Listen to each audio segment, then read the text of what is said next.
Hello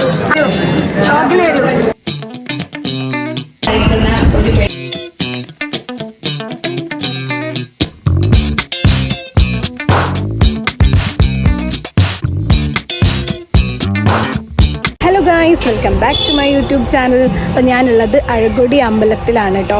ഇവിടേക്ക് വന്നത് എന്താ വെച്ചാൽ ചേച്ചീൻ്റെ വീട്ടിൽ നിന്നാണ് ഞാൻ ഡ്രസ്സൊക്കെ ചേഞ്ച് ചെയ്തിട്ടുണ്ടായിരുന്നത്. ചേച്ചിയാണ് കേട്ടോ അത് കൊടുപ്പിച്ചെന്ന്. അങ്ങനെയുണ്ട്, ചേച്ചീൻ്റെ സെറ്റ് മുണ്ടാണ് എടുത്തത്. അപ്പം അങ്ങനെ ഇന്ന് നമ്മൾ ഹോസ്പിറ്റൽ ഓണം സെലിബ്രേഷനാണ്. എന്തൊക്കെയാണെന്നറിയില്ല, കുറേ ഗെയിംസും പിന്നെ തിരുവാതിര, ഡാൻസ്, അങ്ങനത്തെ കുറേ ഐറ്റംസൊക്കെ ഉണ്ട്. നോക്കാം എന്തൊക്കെയാണ് നടക്കാൻ പോകുന്നത്. Let's get into the video.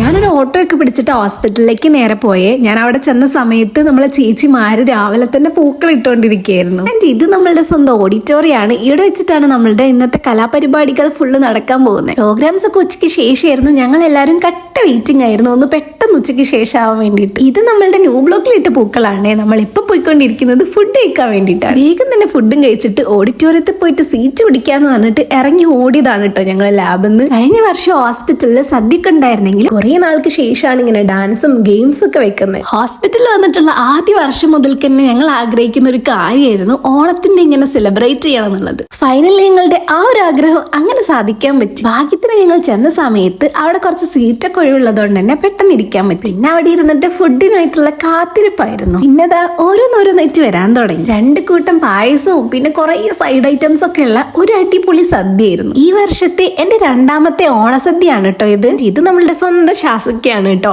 എന്നെ വൈറലാക്കില്ലേ എന്നും പറഞ്ഞിട്ട് ഓടുകയാണ് മൂപ്പര്. ഫുഡും കഴിച്ചിട്ട് നേരെ ലാബിലേക്ക് പോയി. പോകുന്ന വഴിക്ക് ചുണ്ടയിൽ ലിപ്സ്റ്റിക് എല്ലാം പോയി എന്നുള്ള വിഷമം പറഞ്ഞുകൊണ്ടിരിക്കുകയാണ് ഞാൻ. നമ്മളെല്ലാരും കൂടി ഓഡിറ്റോറിയത്തിലേക്ക് എത്തിയപ്പോഴേക്കും ഓഡിറ്റോറിയത്തിലെ സീറ്റ് മൊത്തം ഫുള്ളായിരുന്നു. ഞങ്ങൾ എല്ലാരും കൂടി ഒരു സൈഡ് അങ്ങ് പിടിച്ചു. പിന്നെ അവിടുന്ന് ഫുൾ വൈബാക്കലായിരുന്നു. ആദ്യമായിട്ടാണല്ലോ ഹോസ്പിറ്റലിൽ ഇങ്ങനെ ഒരു പരിപാടി. സോ അതിന്റെ എല്ലാ പൊലിവും ഞങ്ങൾക്ക് ഉണ്ടായിരുന്നു. ശരിക്കും ഉണ്ടല്ലോ, ഇങ്ങനെ എന്തെങ്കിലും പ്രോഗ്രാം ഒക്കെ കണ്ടക്ട് ചെയ്യുമ്പോഴാണ് ഇത്ര ആൾക്കാർ ഇവിടെ ഉണ്ടെന്ന് അറിയാൻ പറ്റും. തിരുവാതിരക്കളി ഇല്ലാതെ എന്തോണല്ലേ. അങ്ങനെ ഞങ്ങളുടെ ചേച്ചിമാരും ഒരു അടിപൊളി തിരുവാതിരക്കളി കാണാൻ പറ്റും. എന്റെ ഈ ഒരു പാർട്ടൊക്കെ എത്തിയപ്പോഴേക്കും എനിക്കെന്തോ യൂത്ത് ഫെസ്റ്റിവലിനൊക്കെ പോയ പോലെ ഒരു ഫീൽ ആയിരുന്നു. ഓരോ പ്രോഗ്രാംസ് കഴിയുമ്പോഴും ഞങ്ങളുടെ ഒക്കെ നല്ല പ്രോത്സാഹനമാണ്. കൈയടിക്കാനാണെങ്കിലും സൈഡിൽ നിന്ന് ഡാൻസ് കളിക്കാനും ഒച്ചയും ബഹളം ഉണ്ടാക്കാനൊക്കെ ഞങ്ങൾ കഴിഞ്ഞ ആൾക്കാരുണ്ടായിരുന്നുള്ളൂ. അങ്ങനെ ഒറ്റ ദിവസം കൊണ്ട് ഞങ്ങൾ ഒരു നോട്ടപ്പുള്ളികളായോ എന്നൊരു സംശയം ഇല്ലാതില്ല. ഇതിന്റെ ഇടയിലൂടെ ആയിട്ട് കുറെ കുസൃതി ചോദ്യങ്ങൾ ചോദിക്കുന്നുണ്ടായിരുന്നു. അതിന് ഉത്തരം പറയുന്ന ആളുകൾക്ക് വേറെ ഗിഫ്റ്റ് ബോക്സും ഉണ്ടായിരുന്നു. പിന്നെയും കുറെ പേര് പാട്ടൊക്കെ പാടുന്നുണ്ടായിരുന്നു. പിന്നെ നമുക്കിതൊന്നും അറിയാത്തോണ്ട് തന്നെ ആസ്വദിക്കാനല്ലേ നമുക്ക് കഴിയുള്ളൂ. പിന്നെ ഇടയ്ക്ക് നമ്മൾ സൈഡിൽ നിന്ന് കുറച്ച് പൂക്കിത്തരങ്ങളൊക്കെ ഇട്ടിട്ട് ഇങ്ങനെ നിൽക്കുകയായിരുന്നു. അപ്പോഴാണ് അനൗൺസ് ചെയ്യുന്നത് അവിടെ ഒരു ലക്കി വിന്നറിന് ഒരു സ്പെഷ്യൽ ഗിഫ്റ്റ് ഉണ്ട് എന്നുള്ളത്. അവിടെയുള്ള ഏതോ ഒരു കസാരന്റെ ബാക്കിലായിട്ട് ഒരു സ്റ്റിക്കർ ഒട്ടിച്ച് വെച്ചിട്ടുണ്ട്. അത് കിട്ടുന്ന ആൾക്ക് ഒരു സ്പെഷ്യൽ ഗിഫ്റ്റ്. നമ്മൾ പിന്നെ കളിക്കില്ലായിരുന്നു. സ്വന്തമായിട്ട് ഒരു കസാര പോലും ഇല്ലാത്ത ഞങ്ങൾ പിന്നെ എന്ത് സ്റ്റിക്കർ തപ്പാൻ. കുറെ തപ്പെങ്കിലും ഫൈനലി സ്റ്റിക്കറും ഗിഫ്റ്റും ഒക്കെ ഞങ്ങളുടെ സ്വന്തം PR ഒക്കെ കിട്ടി. ഇത് ഞങ്ങളുടെ ലാബിന്റെയും ഗ്യാസ്ട്രോന്റെയും കൂടെ ബാക്കിയുള്ള ഒരു ഡാൻസ് ആയിരുന്നു. ഇതിനു മുന്നേറ്റ് വേറെ കുറച്ച് കുട്ടികളുടെ ഡാൻസ് ഉണ്ടായിരുന്നു. സത്യം പറയുകയാണെങ്കിൽ വൈബ് ചെയ്യുന്നതിന്റെ ഇടയ്ക്ക് ഞാൻ വ്ളോഗ് എടുക്കുക എന്നുള്ള കാര്യമേ വിട്ടുപോയി. അതുകൊണ്ട് തന്നെ അവരുടെ വീഡിയോസ് ഒന്നും എനിക്ക് എടുക്കാനും പറ്റിയില്ല. ഇവരുടെ കാര്യം പിന്നെ പറയണ്ടല്ലോ, ഡാൻസ് കളിക്കാൻ ഇവിടെ അവസരം കിട്ടിയാലും കയറിത്തുള്ളുന്ന ടീമാണ്. ആകെ കുറച്ച് ദിവസമേ കിട്ടിയിട്ടുള്ളൂ. അതിനുള്ളിൽ ഇവർ ഇത്രയും പാട്ട് എങ്ങനെ പഠിച്ചെടുത്തു എന്നാണ് ഞാൻ ആലോചിക്കുന്നത്. ഗെയിംസ് ആയിട്ടാണെങ്കിൽ ഒരുപാട് ഐറ്റംസ് ഉണ്ടായിരുന്നു. സുന്ദരിക്ക് പൊട്ടുതൊടൽ, ലെമൺ സ്പൂണ്, കസേരക്കൾ. ലെമൺ സ്പൂണിനൊക്കെ നല്ല കട്ട കോമ്പറ്റീഷൻ ആയിരുന്നു. പിന്നെ കണ്ടുപിടിക്കാൻ വേണ്ടിയിട്ട് 2-3 റൗണ്ടാണ് നടത്തേണ്ടി വന്നത്. എന്തിനെങ്കിലൊക്കെ കൂടേണ്ടി വിചാരിച്ചിട്ട് ഞാൻ അവസാനം കസാരക്കളിക്ക് ചേർന്നു. ഓടാൻ തുടങ്ങിയത് എനിക്കറിയുള്ളൂ. ഫസ്റ്റ് റൗണ്ടിൽ തന്നെ ഞാൻ ഔട്ടായി. 8 നില പൊട്ടുന്നുള്ളത് എനിക്ക് ഉറപ്പായിരുന്നു. പക്ഷെ ഇതൊന്നല്ല എനിക്ക് വിഷമമായിട്ടുള്ള കാര്യം. എന്താണെന്നുള്ളത് ഞാൻ വീഡിയോയുടെ ലാസ്റ്റ് പോർഷനിൽ പറയാം. അങ്ങനെ നമ്മളെ ഹോസ്പിറ്റലിലെ ഓണപരിപാടി കണ്ട് തീർന്നിരിക്കുകയാണ്.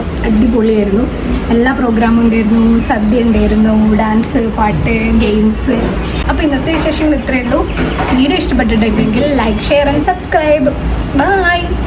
ഹോസ്പിറ്റലിൽ ഞാൻ നേരെ പോയത് മാനാഞ്ചിറയ്ക്കാണ് കേട്ടോ. കസാരക്കളിക്ക് കൂടിയിട്ട് എൻ്റെ ചെരുപ്പ് ചെറുതായിട്ടൊന്ന് പൊട്ടി. സംഭവം എനിക്ക് നല്ല വിഷമായി. ആകെ ഞാൻ വാങ്ങിയിട്ട് കുറച്ച് തവണ മാത്രമേ ഇട്ടിട്ടുള്ളായിരുന്നു. ഞാൻ വാങ്ങിച്ചാൽ വെച്ചിട്ട് എൻ്റെ ഫേവറേറ്റ് ചെരുപ്പുമായിരുന്നു. ഇനിയിപ്പോൾ പറഞ്ഞിട്ട് കാര്യമല്ലല്ലോ, തുന്നിയിട്ടങ്ങ് ഉപയോഗിക്കണേ. അപ്പോൾ ഇന്നത്തെ വിശേഷങ്ങൾ എത്രയേ ഉള്ളൂ. Tata, bye bye, see U.